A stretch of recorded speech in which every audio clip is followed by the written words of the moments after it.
Hello दोस्तों, कैसे हैं आप सभी। मैं सोनू यादव आपका अपने चैनल रघुवीर मैथ्स पर स्वागत करता हूं।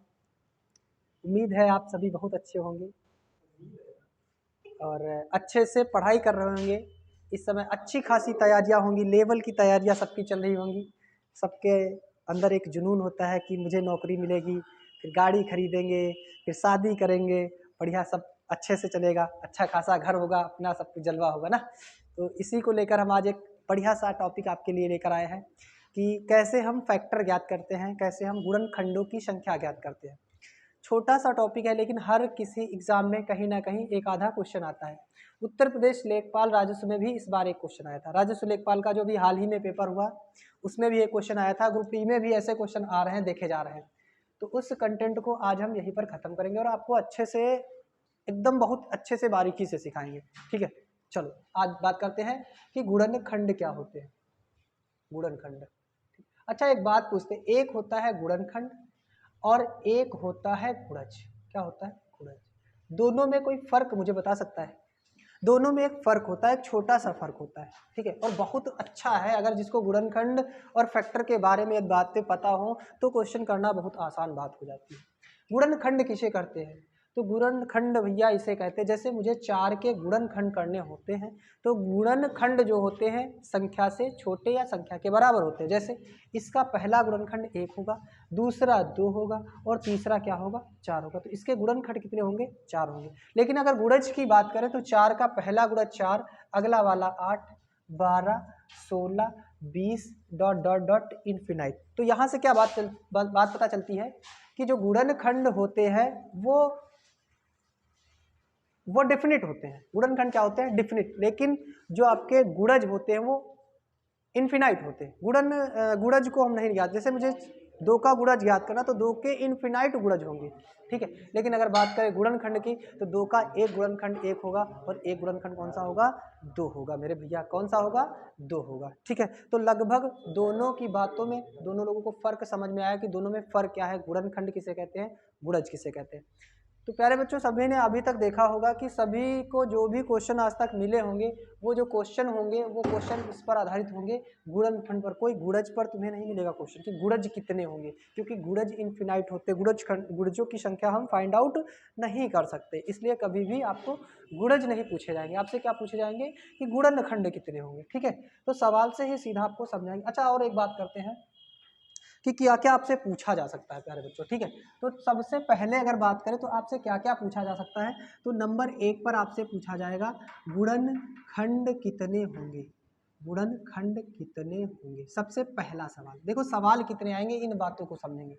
गुणनखंड कितने होंगे। दूसरा आपसे पूछा जाएगा अभाज्य गुणनखंड कितने होंगे। कौन से? अभाज्य गुणनखंड कितने होंगे। तीसरा आपसे क्या पूछा जाएगा? गुणनखंड कितने होंगे। ठीक है, तीसरा आपसे पूछा जाएगा कि भैया बताओ, तीसरा आपसे पूछा जाएगा कि बताओ सम गुणनखंड कितने होंगे। कौन से? सम गुणनखंड कितने होंगे। सम गुणनखंड कितने होंगे। चौथा आपसे पूछा जाएगा कि विषम गुणनखंड कितने होंगे। क्या पूछा जाएगा? विषम गुणनखंड कितने होंगे। विषम गुणनखंड कितने होंगे। पांचवा आपसे भैया पूछा जाएगा कि गुणनखंड के प्रकार क्या होंगे।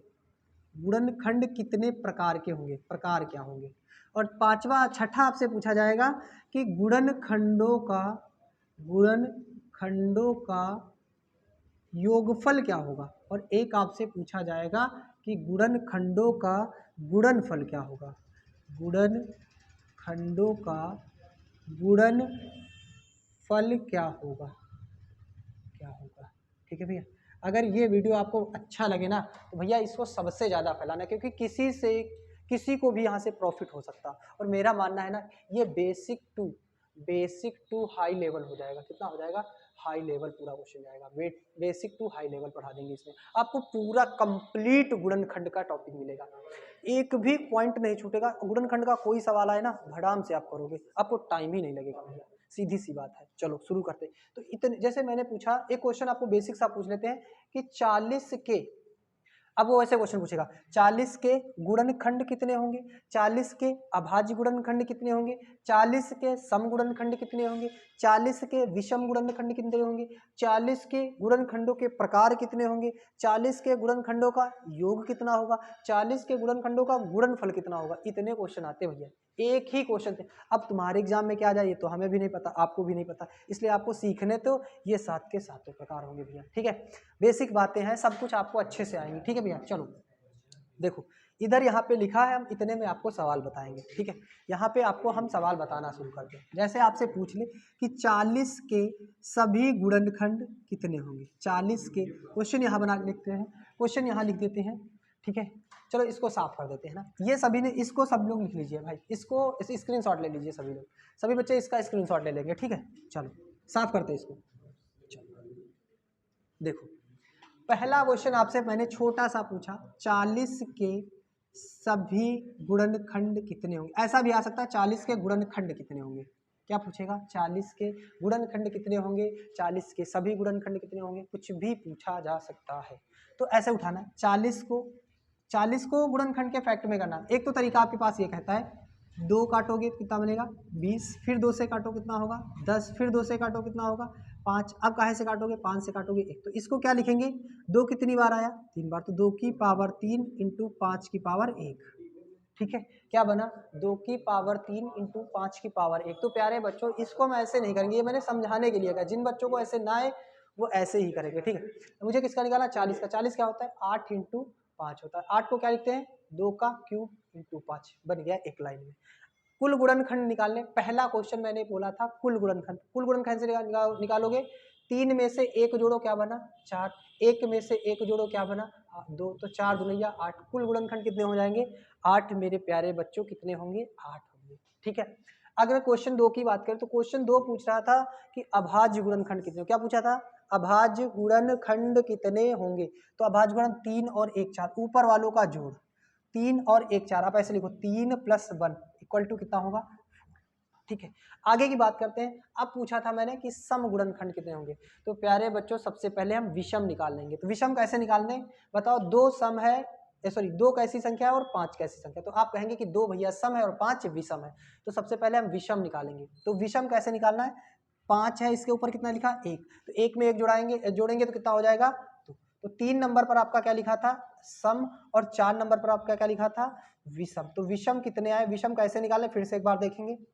ये जो बेस बने इनमें विषम कौन है, तो 5 विषम। 5 के ऊपर कितना लिखा हुआ 1, 1 में 1 जोड़ दो कितना बन गया 2। अगर टोटल 8 हो, 8 में से 2 विषम हो तो सम कितने बच गए, तो सभी बताएंगे भैया सम बच गए 6। कितने बचे सम फैक्टर बचे 6। बात क्लियर आ गई। अच्छा चलो ठीक, 4 क्वेश्चन आ गए। 5वें क्वेश्चन की बात करें, 5वां कहता था गुणनखंडों के प्रकार कितने। क्या पूछा था गुणनखंडों के प्रकार। तो प्रकार ये बेस होते हैं, कितने प्रकार के लिखे, तो 1 प्रकार 2 प्रकार। तो प्रकार कितने हो गए, तो प्रकार हो गए भैया 2 प्रकार के। कितने प्रकार के हुए 2 प्रकार के। इसी प्रकार आगे की अगर बात करें, पूछ लेगा कि गुणनखंडों का योगफल क्या होगा। तो कैसे लिखना, ये सबसे जरूरी है। लेखपाल राजस्व लेखपाल में यही क्वेश्चन आया था कि गुणनखंडों का योगफल निकालो। तो देखो कैसे करना, सभी प्यारे बच्चे यहाँ पर देखेंगे। सबसे पहले आप इसमें बढ़ाओ, 1 घात बढ़ाओ तो 2 की पावर 4 बनेगा, इनटू में इसको बढ़ाओ 5 की पावर 2 बढ़ेगा। इसको सॉल्व करेंगे, 2 की पावर 4 कितना होता है, तो बताओगे 16 होता है। कितना होता है 16। अब इस 16 में से 1 घटाओ क्या बना 15, इनटू 2 5 की पावर 2 कितना होगा 25, 25 में 1 घटाओ कितना बना 24 बटे में इसमें 1 घटाओ 1, इसमें 1 घटाओ 4, तो ये 6 चौक 24, 15 छक्का 90। आंसर क्या आएगा छठे का आंसर आएगा 90। एक बार फिर से सभी बच्चे देख लें, क्योंकि ये वाला सबको दिक्कत करता है, आपको दिक्कत नहीं करना चाहिए, इसलिए मैं दोबारा बता देता हूँ आप सबको। चलो देखो कैसे करना है, 1 घात बढ़ाओ तो 2 की पावर 4, इंटू 1 घात बढ़ाओ 5 की पावर 2। पहले इसको सॉल्व करो, कितना बनेगा 2 की पावर 4 होता है 16, 16 में से 1 घटाओ क्या बनेगा 15, फिर 5 की पावर 2 कितना होगा 25, 25 में 1 घटाओ क्या बना 24, फिर इसमें भी 1 घटाओ और इसमें भी 1 घटाओ, तो ये बन गया 4, 4 के 4, 4 छक्का 24, 15 छक्का 90, ये आंसर आ गया 90। ठीक है, कितना आंसर 90। तो ये बात आ गई समझ में ना। अच्छा चलो इसी को एक उदाहरण से और समझाते। सोचो यहाँ पर तुमने किया तो ये आया, चलो कोई दिक्कत नहीं। मैंने कहा आपके पास आता 2 की पावर 3 इंटू 5 की पावर 1 इंटू 7 की पावर 1, ऐसा आता तो आप ऐसे करते, तो ऐसे करना 2 की पावर 3 में एक बढ़ाओ क्या बना, 2 की पावर 4 बनेगा, इंटू 5 की पावर 2 बनेगा, इंटू 7 की पावर 2 बनेगा, सब में एक एक घात बढ़ानी। अब इसमें सॉल्व करोगे तो ये क्या बनेगा, 16, 16 में घटाओ 15, 25, 25 में घटाओ 24, 49, 49 में घटाओ तो 48, ठीक है। नीचे इसमें घटाओ 6, इसमें घटाओ 4, इसमें घटाओ 1, 4 6 24, ये 15 और 15 इंटू 48 आपका तब आंसर बनता जब आपका फैक्टर इस प्रकार के आते तो लगभग योगफल आपको कंफर्म हो गया होगा कि मुझे योगफल कैसे निकालना है, ठीक है। चलो इसी सवाल का आगे वाला सवाल जो है वो बाकी रह गया, उसको देख लेते हैं। कभी आपसे पूछ ले गुणनखंडों का गुणनफल ज्ञात करो, क्या ज्ञात करो, गुणनखंडों का गुणनफल। कुछ नहीं करना, एकदम साधारण 7 नंबर लिखो, जितना यहाँ पूछा गया हो उसको लिखो, और जो कुल अभाज्य हो, जो कुल गुणनखंड टोटल कितने आए थे 8, 8 का आधा करो, इसके ऊपर घात बना दो, 7 के सातों आंसर आपके पास आ गए, 7 के सातों आंसर आपके पास आ गए। देखो तो लगभग सभी को समझ में आया होगा। चलो एक क्वेश्चन और कराते हैं इसी से, ठीक है, एक क्वेश्चन और कराते हैं।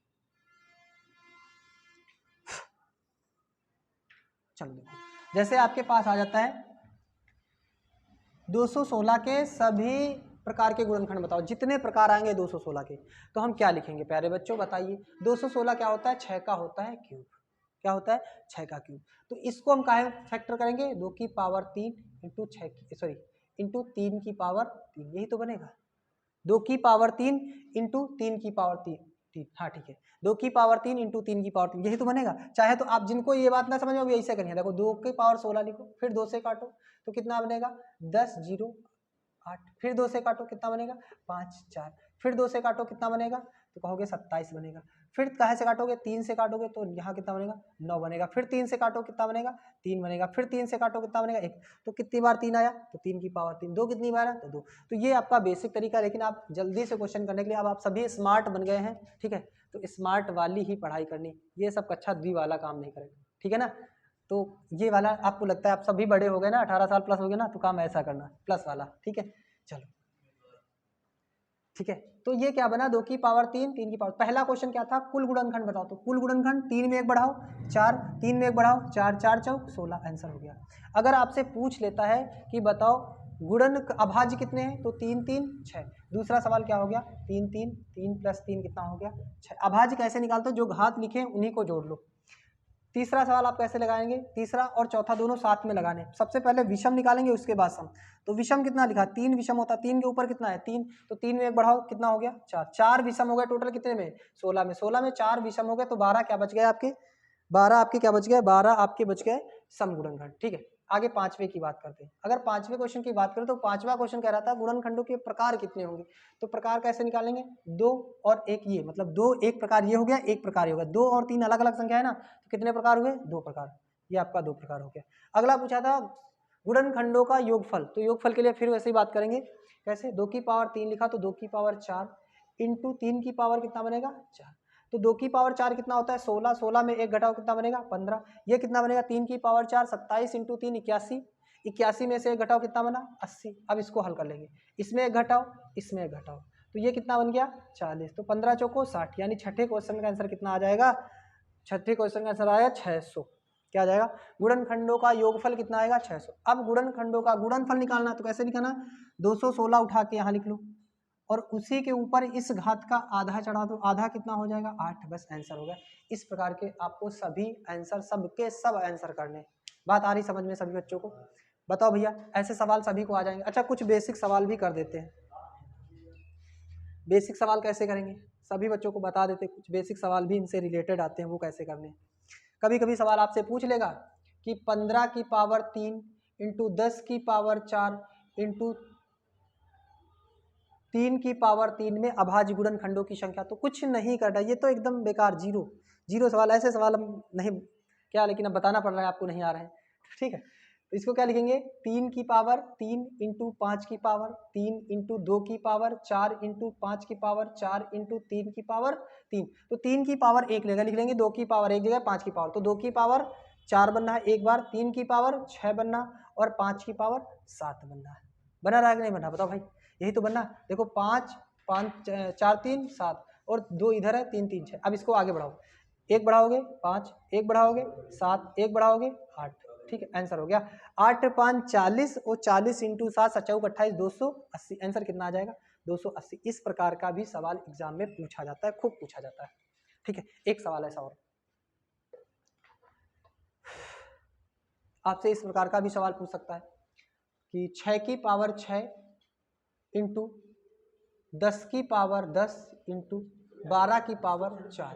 तो इसको क्या लिखेंगे 2 की पावर 6 इंटू 3 की पावर 6 इंटू 2 की पावर 5 इंटू 5 की पावर 2 की पावर 10 इंटू 5 की पावर 10 इंटू, देखो इसको क्या लिखेंगे, इसको लिखेंगे 2 की पावर 4 इंटू 2 की पावर 4 इंटू 3 की पावर 4। बोलो यही होगा ना, 2 दुनिया 4 तो ऊपर हो जाएगा 4 4 तियाँ 12, यही बनेगा। बताओ भैया सभी बच्चे समझ पा रहे हैं ना, यही बनेगा कि नहीं बनेगा? बोलो भैया सभी को समझ में आ रहा है अच्छे से? ठीक है, तो 2 की पावर वाले सवाल एक जगह लिखेंगे। 2 की पावर 4 4 4 कितना हो गया 8 8 और 6 मिलाकर 8 6 14 हो गया। ठीक है, और कोई बचा? अच्छा अभी ये भी है 14 और 14 में से 1 2 और चला मतलब जुड़ जाएगा तो 24 बन जाएगा। ठीक है, देखो फिर से देख लेते हैं। 2 वाला 16 16 16 4 20 20 4 24। ठीक है, इंटू 3 वाला चेक कर लेते हैं। 3 कितनी बार है 4 और 4 3 की पावर कितना हो जाएगा 10 इंटू 5 कितनी बार है तो 5 एक बार है 5 की पावर 10। कैसे बनाना है 25 इंटू 11 इंटू 11, ये आपका उत्तर बन जाएगा। तो 11 11 1 2 1 इंटू 25, इसको सॉल्व कर लो, यही आपका क्या बन जाएगा उत्तर बन जाएगा। ठीक है भैया, यही आपका क्या बन जाएगा उत्तर बन जाएगा। ठीक है, चलो आज की क्लास बस यहीं तक, फिर आगे मिलते हैं। ठीक है।